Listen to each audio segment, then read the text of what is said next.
The Titanic's final hours were a tragic mix of bravery and chaos, as the crew tried to maintain order as the supposedly unsinkable ship slowly and quickly sank into the ocean, leaving an indelible mark on history. The Titanic was speeding through the North Atlantic when it sighted an iceberg. Despite attempting to turn sharply, the starboard side of the ship struck the iceberg, opening a series of holes below the waterline. The Titanic, traveling at about 22.5 knots, struck the iceberg on the starboard side. The impact was so light that many passengers did not notice it at first. However, the iceberg opened a series of holes below the waterline, damaging 5 watertight compartments. Water began to rapidly invade the 5 watertight compartments, a fatal number for the ship. The ship's designer, Thomas Andrews, after surveying the damage, informed Captain Edward Smith that the ship would sink within 2 to 3 hours. Captain Smith ordered the lifeboats to be prepared and the passengers to begin evacuating.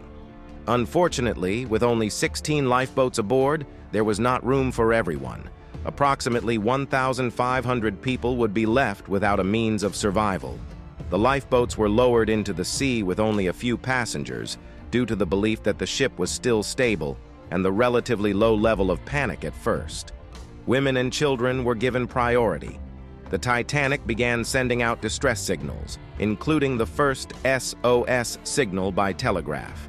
Nearby, the Californian did not respond, as its radio operator was already off duty for the night. The closest ship to respond was the Carpathia, but that was 4 hours away.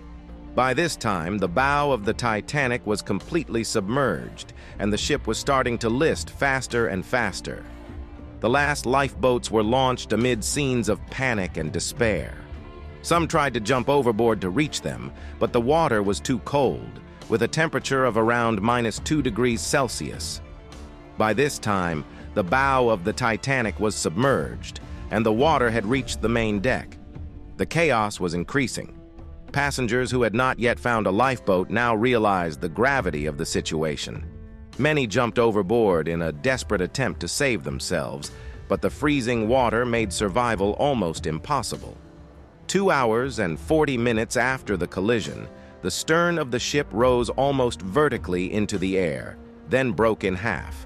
The front section quickly sank, followed by the stern, which disappeared into the ocean. Around 1,500 people were trapped on the ship or fell into the water. At 2:20 a.m., the Titanic disappeared completely beneath the surface of the ocean. More than 1,500 people lost their lives, mostly from hypothermia, while the remaining lifeboats were able to rescue only a small number of survivors. The survivors in the lifeboats had to brave the freezing cold, while many others died of hypothermia within minutes. The ship Carpathia, alerted to the disaster, did not arrive until 4 o'clock in the morning, rescuing approximately 700 survivors. And now, an interview with a survivor of the disaster. Suddenly, it felt like being in a car that was braking.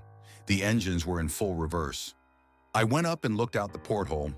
I was on duty that night, and I saw pieces of ice on the bow of the ship. It was clear that we had hit an iceberg, but the ship had not made any noise. The iceberg had cut the starboard side of the hull, 4 or 5 compartments, and they told us to lower the lifeboats because the ship would sink. The order was to evacuate the women and children first, and so we did. The first lifeboats were lowered half empty, because no one thought that the ship would actually sink. Only a few technicians believed it. We only had 16 lifeboats that could hold about 70 people each, but the Titanic was hosting about 2,000 people that night, which sent a shiver down my spine. It meant that many people would not have a lifeboat and would either drown or freeze to death in the water.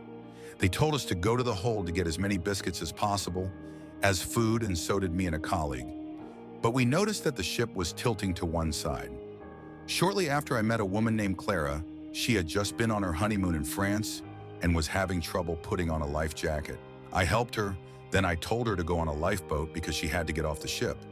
But she didn't believe that the ship could sink, and also she didn't want to get off without her husband in the end. I managed to convince her to get off, telling him that it was just a precautionary measure. Sometime later, the third-class passengers arrived, over 700. and I tried to help as many people as I could. But the ship was now tilting more and more, and people were starting to get scared. The ship tilted so much that I had to hold onto a board. At a certain point, we heard a loud cracking below. It was the bow that had separated from the stern. The ship seemed to return to horizontal, but then it tilted again, this time faster. And I thought, that's it. I threw myself off the ship, hoping not to hit anything, and so it did. All around there was debris and bodies floating. The water was frozen, around freezing. I saw the ship's propellers suspended in the sky, and then they sank in a few minutes. I tried to swim away. The lifeboats had gathered in a precise point far from the ship. After a few minutes of swimming, my limbs were completely numb, and I couldn't move them anymore. A lifeboat saw me and pulled me aboard. I was almost frozen. A woman put a blanket over me. It was Claire, that lady who was looking for her husband on the deck. She asked me if her husband had survived, but I couldn't give her an answer. I told her that he was probably on another lifeboat. We waited a few hours, and then at dawn, the ship that rescued us arrived, the Carpathian. There is not a day that I don't remember that disaster, and often at night, I relive those moments in my nightmares.